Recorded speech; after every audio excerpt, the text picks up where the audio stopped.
तो फ्रेंड्स, आज जो हम वीडियो लेके आए हैं, जैसे आप थंबनेल में तो देख ही चुके हैं कि आपने जो फॉर्म भरा है, तो आपके जो जो क्वेश्चंस है, आपके जो जो डर हैं, वो सभी डर को दूर करने वाला हूं। जी हाँ दोस्तों, तो आरआरबी पैरामेडिकल के द्वारा जो CN/2024 जो रिक्वायरमेंट आया हुआ है पैरामेडिकल कैटेगरीज के लिए, तो उससे रिलेटेड काफी सारे जो स्टूडेंट हैं उन लोगों को काफी सारी समस्याएं हैं।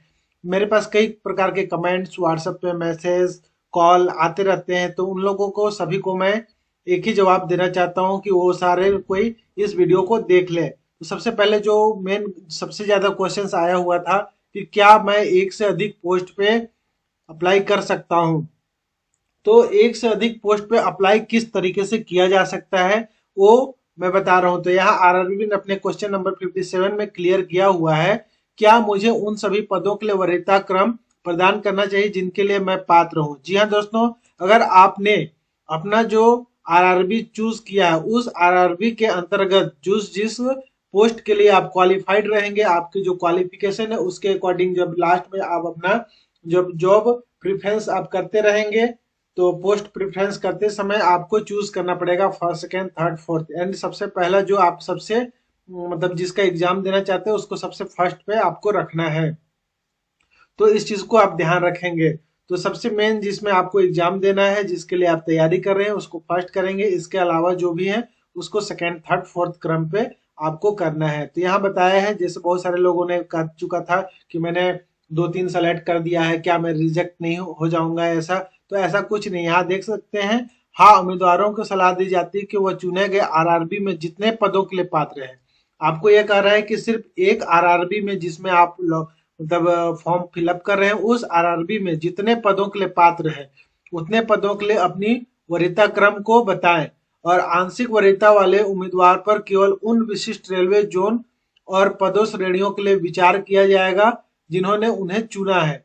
आवंटन के समय रिक्तियों की उपलब्धता के अधीन यदि कुछ पदों या श्रेणियों के लिए कोई वरीयता नहीं दी जाती है, तो उन पदों के लिए आपकी अनिच्छा माना जाएगा। और एक बार जो वरीयता क्रम जमा हो जाने के बाद वे अंतिम होगी और उनमें कोई बदलाव नहीं किया जाएगा। तो ये था इससे रिलेटेड जो क्वेश्चन है काफी लोगों को, तो ये सॉल्व हो चुका है। अब दूसरा बात आती है कि परीक्षा में, एग्जाम्स में पेपर कौन कौन से लैंग्वेज पे आएंगे। तो नोटिफिकेशन पे क्लियर किया हुआ था, तो मैं इसमें भी आपको क्लियर दिखा देता हूं। तो यहाँ लिखा हुआ है, मुझे अपनी परीक्षा के लिए भाषा का चयन कहाँ करना है। तो आप यहाँ candidate choose one language of list of 15 language, 15 language दिया हुआ है, जिसमें अंग्रेजी के अलावा जो 15 भाषाएं हैं, अंग्रेजी कंपलसरी है। इसके अलावा आप जिस भी भाषा को, चाहे आप हिंदी चुने, बंगाली चुने, मराठी चुने, असामीज चुने, या फिर और भी जो 15 टोटल है, उर्दू और इधर करके टोटल 15 भाषाएं हैं, उन 15 भाषाओं में से किसी आप एक को चूज करेंगे। अगर आप इंग्लिश चूज करते हैं तो आपका पूरा का पूरा question paper only one English पे आएगा। अगर आप इंग्लिश के अलावा कोई और भाषा को चूज करते हैं तो आपको इंग्लिश और उसके साथ जो चूज किए रहेंगे वो दोनों भाषा आपको मिलने वाला है।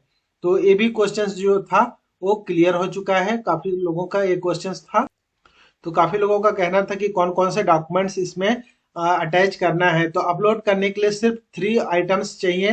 पहला होता है जो फोटोग्राफ, फोटोग्राफ जो होना चाहिए वो पूरा व्हाइट बैकग्राउंड पे होना चाहिए फ्रेंड्स। और उसके साथ साथ स्कैन सिग्नेचर भी व्हाइट बैकग्राउंड पे होना चाहिए। तो दोनों स्पेशल बताया गया है, उसमें आप उसको देख सकते हैं कौन कौन सा और किस तरीके से होना चाहिए। पूरा फुल नहीं होना चाहिए, मतलब केवल फेस फेस नहीं देखना चाहिए। पूरे मतलब जो एक साइज दिया रहता है, जो एक ऑथेंटिक साइज होता है पासपोर्ट साइज फोटो की, वही उसी टाइप से होना चाहिए। और व्हाइट बैकग्राउंड होना चाहिए, ना ब्लर होना चाहिए। काफी सारे उसमें इंस्ट्रक्शंस दिए हुए हैं, उसको फॉलो करते हुए उसको अपलोड करना है। इसके बाद सिग्नेचर भी अपलोड करना है। और सिर्फ एससी और एसटी कैंडिडेट्स के लिए जो फ्री ट्रेवल पास चाहिए, उनके लिए कैंडिडेट्स को कास्ट सर्टिफिकेट अपलोड करना है। इसके अलावा और भी कोई अदर डॉक्यूमेंट्स कोई अपलोड नहीं करना है। और इसमें जो फोटो का साइज होना चाहिए वह 30 से 70 केबी के बीच होना चाहिए। और जो पीडीएफ का प्रारूप होगा, जो जाति प्रमाण पत्र होगा, वह 500 केबी से कम होना चाहिए। और ओनली वन वह पीडीएफ प्रारूप में होगा। और इसके अलावा फोटो जेपीजी प्रारूप में होना चाहिए, पीएनजी और वो सब नहीं लेगा। आप अपना जो फोटो है उसको जेपीजी में रखेंगे। तो ये भी बहुत सारे लोगों का डाउट था। और बैकग्राउंड ओनली वन वाइट ही होना चाहिए। अगर व्हाइट बैकग्राउंड के अलावा अदर आप अपलोड करते हैं तो वो अपलोड ही नहीं लेगा। तो फ्रेंड्स ये सारे इंपॉर्टेंट थे। इसके अलावा आप यहाँ देख सकते हैं क्वेश्चन नंबर 1 से प्रारंभ करते हैं। तो इसमें दिया हुआ है आरंभिक तिथि, तो 17 अगस्त से आरंभिक था। सेकेंड क्वेश्चन था कि 4 CN/04/2024 के लिए आवेदन जमा करने का अंतिम तिथि 16/9/2024 रात को 11:59 तक रहेगा। आवेदन में जो संशोधन है वह 17 से 26/9 को हो सकता है, 17/9 से 26/9 तक। और मेरे अंतिम परिणाम 16 सितंबर के बाद आने की उम्मीद है, तो क्या मैं आवेदन कर सकता हूं? तो उनको आवेदन नहीं करना है। एक भी काफी सारे लोगों का कहना था कि मैंने लास्ट ईयर पे है और वो है, तो आप अप्लाई कर सकते हैं, बट आपका जो उम्मीदवारी है वो रद्द हो जाएगा। क्योंकि इसमें जब आपका अगर सिलेक्शन होगा तो डेट से पहले का आपका रिजल्ट देखा जाएगा। इसलिए मैं ये कहूंगा, अगर आप सिर्फ एग्जाम्स को ट्राई किया, एग्जाम्स कैसे होता है इसको अगर देना चाहते हैं, ट्राई करना चाहते हैं, तो आप अप्लाई कर सकते हैं, अदरवाइज मत कीजिए। नेक्स्ट क्वेश्चन है, what is the requirement to create account? बनाने के लिए खुद का एक्टिव ईमेल आईडी होना चाहिए और खुद का मोबाइल नंबर होना चाहिए, और साथ में पासवर्ड को इस तरीके से बना के आप एक जगह किसी कॉपी में नोट कर लेना चाहिए। और मैंने CN0, हाँ, अगर आपने CN अर्थात सेंट्रल एम्प्लॉयमेंट नोटिफिकेशन 01, 02, 03 के लिए अगर बनाया है तो 04 में आपको बनाने की कोई आवश्यकता नहीं है। और खाता बनाने की प्रक्रिया क्या होता है? तो अप्लाई बटन पे जाएंगे, under apply button select create an account, किसी भी आरआरबी पे आप जाके इसको ओपन कर सकते हैं, या फिर डायरेक्ट आरआरबी अप्लाई ऐसे करेंगे तो भी ये ओपन हो जाएगा साइट। क्या अकाउंट को डिटेल को आप एडिट कर सकते हैं? तो बिल्कुल नहीं। एक बार आप खाता बनाने के बाद एडिट नहीं कर सकते हैं। और खाता बनाने के बाद अगली प्रक्रिया होती है, होम पेज पे जाएंगे, अप्लाई टैब के अंतर्गत ड्रॉप डाउन मेनू से पहले एक ही खाता चुनेंगे, जैसे अपने खाता में साइन इन करेंगे। फिर 5 व्यापक खंड है जिसमें व्यक्तिगत विवरण, अन्य विवरण, शैक्षिक योग्यता, प्रोफाइल, दस्तावेज अपलोड करें, वरीयता और पूर्वावलोकन, और सबमिट करने। इतना सब करने के बाद आपको फिर जो है शुल्क का भुगतान करना है। इसके बाद प्रिंट आउट आपको रख लेना है। क्या आवेदन भरने के लिए मोबाइल का उपयोग किया जा सकता है? आवेदन एप्लीकेशन का कुछ मॉड्यूल जो है वो ठीक से काम नहीं करता है, इसलिए आपको डेस्कटॉप लैपटॉप का उपयोग करने की सलाह दी जाती है। अगर नहीं है फिर भी आप मोबाइल से, अगर आप मास्टरमाइंड है, मोबाइल अच्छे से यूज करना जानते हैं, तो आप इसको मोबाइल से भी यूज कर सकते हैं। नेक्स्ट है, what is the procedure to login? Login करने के लिए अपने पंजीकृत मोबाइल नंबर और जो आपने पासवर्ड बनाया था उससे लॉगिन कर सकते हैं। और इसमें वेतन स्तर 2 से 7 है। Common application for the post, क्या मैं अन्य पदों के लिए सामान्य आवेदन कर सकता हूँ? हाँ, अन्य पदों के लिए भी सामान्य आवेदन प्रस्तुत कर सकते हैं यदि शैक्षणिक योग्यता पूरी करते हैं।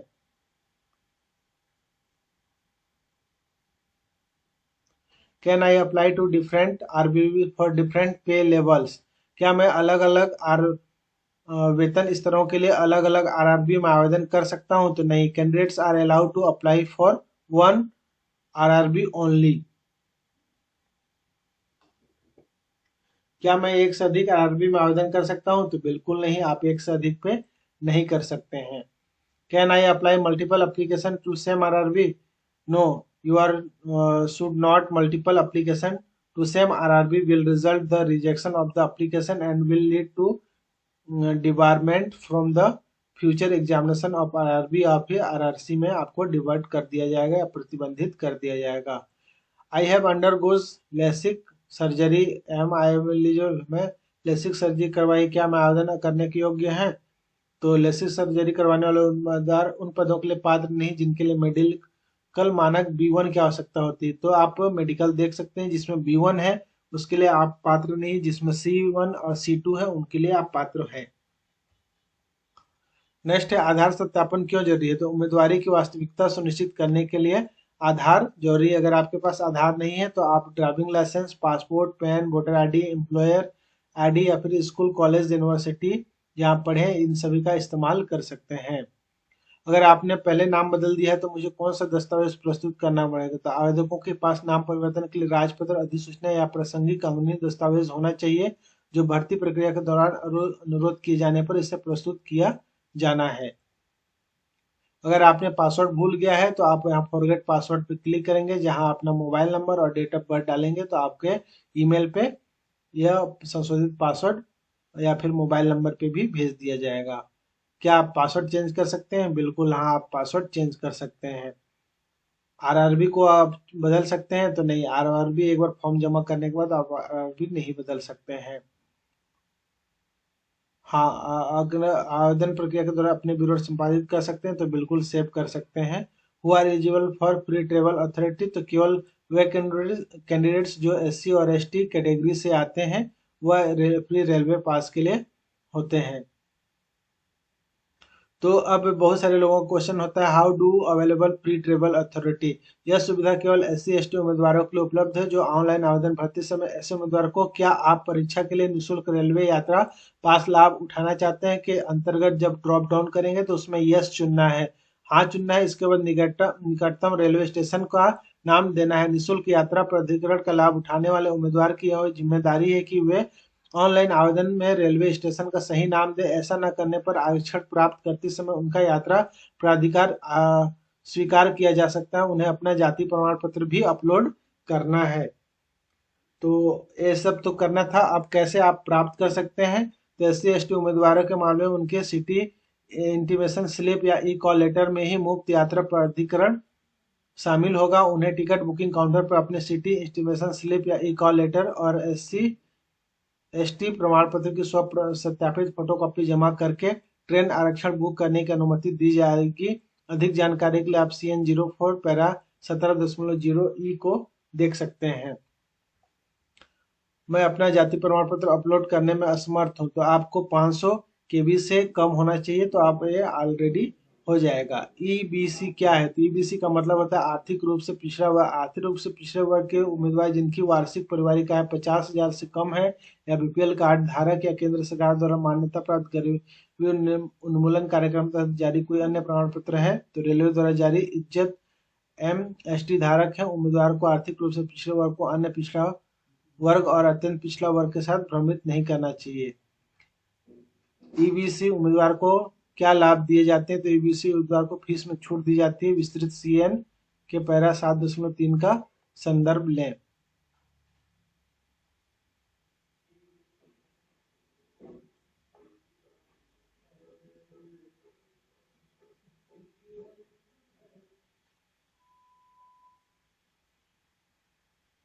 तो इस तरीके से जो काफी सारे क्वेश्चंस थे फ्रेंड्स, जो आपके लिए काफी हेल्पफुल रहे होंगे। इसके अलावा भी आप इसको टोटल पढ़ सकते हैं। इसमें जो सबसे इम्पोर्टेंट था वो सारा चीज को मैंने बता दिया है। इसके अलावा अगर आप और कोई क्वेश्चंस हो तो नीचे कमेंट्स जरूर करें। Thank you for watching. Have good day. जय हिंद, जय भारत।